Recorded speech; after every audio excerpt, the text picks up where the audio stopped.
Greetings, ladies and gentlemen. My name is Stan Hustad, and I'm a longtime teacher, missionary, international broadcaster, and for well over a quarter century I've been a entrepreneurial business performance coach. And I asked my good friend at the Institute for Faith, Work, and Economics if perhaps I could audition to do a regular little video teaching program on subjects that are helpful and useful for those men and women who are seeking to live their life as a Christian entrepreneur.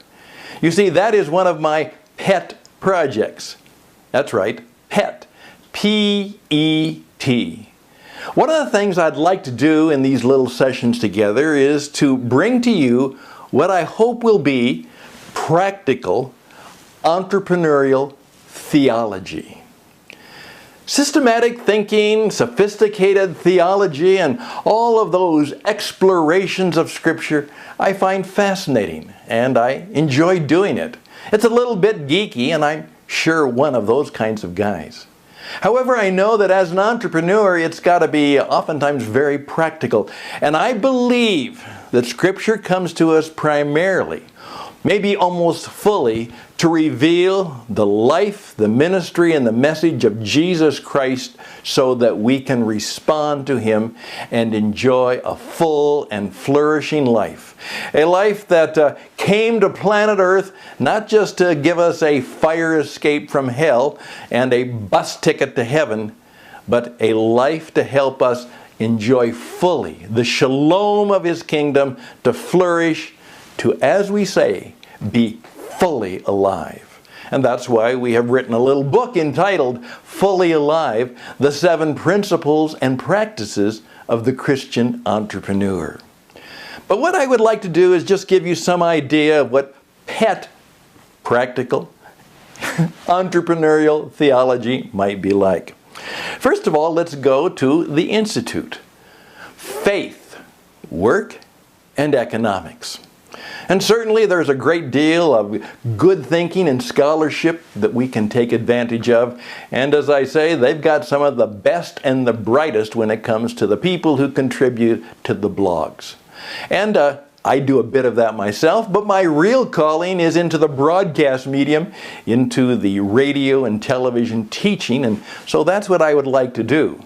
As I oftentimes say, delegate everything but your genius, do what you're best at, and be really good at it. So that's why, rather than writing, I'd like to do a little bit of talking.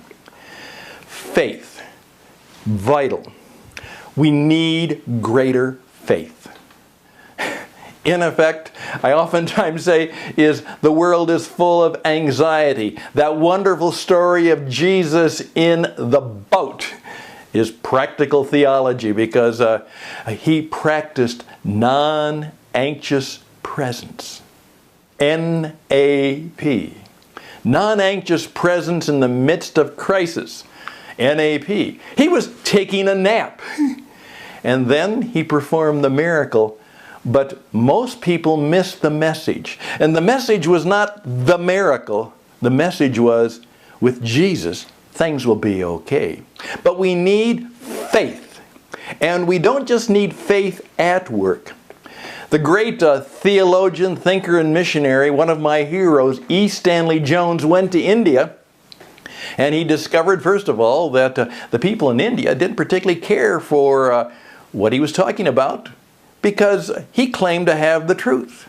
And they said, there are millions of truths. We'll just work your little system into the many that we have, since everything is relative. And E. Stanley Jones said that he discovered that it was not about just faith at work, it was faith that works. And so what I would like to do is try to help us take our faith at work, in our career, in our thinking, and actually work it out so that it works for us in our life and our business and our service to others. And then work. Work that matters. All of us are doing some kind of work. But as Christians, I would push us and encourage us not just to do work that makes money for somebody, but work that matters. And how can we do that? We can certainly take any kind of work and make it matter, But how do we do that? And could we actually take it to the next level where it's the work itself makes the difference? Work that matters. And then, economics. We need better economics. Many of the issues of our life are simply because when it comes to how we deal with work and money and business, we make some very bad thinking possible, and we do that very bad thinking into corrupt and incorrect and oftentimes wrong practices of how we put our policy, our politics, and our programs together to make the economy work for the benefit of all. So what I would like to do is I would like to suggest that you give me access. This is a bit of an audition because life is always full of auditions where we take maybe once a week to explore some PET stuff, some practical, entrepreneurial thinking and theology that will help you build a better and greater life, build a great business, and expand your brand, and do it in such a way that the master entrepreneur smiles and says, "Well done, good work." Hey, enter into what it's all about. That's what we want, and we want it for all of us. So, my name is Stan Hustad. You can reach me at tcenglobal.org. You can email me at stanhustad@gmail.com.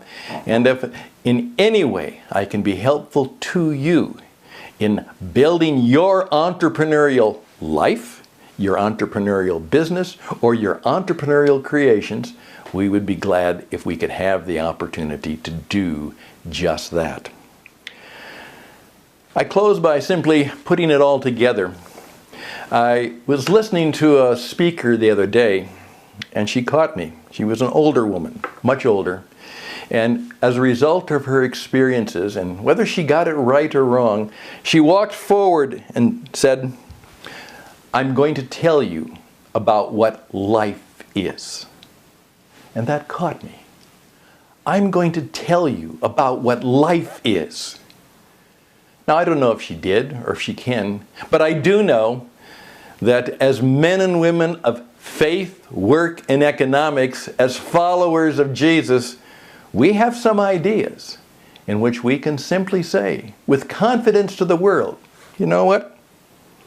I'm going to tell you what life is. And then you do it. All the best and blessings. I hope we'll meet again. Bye for now.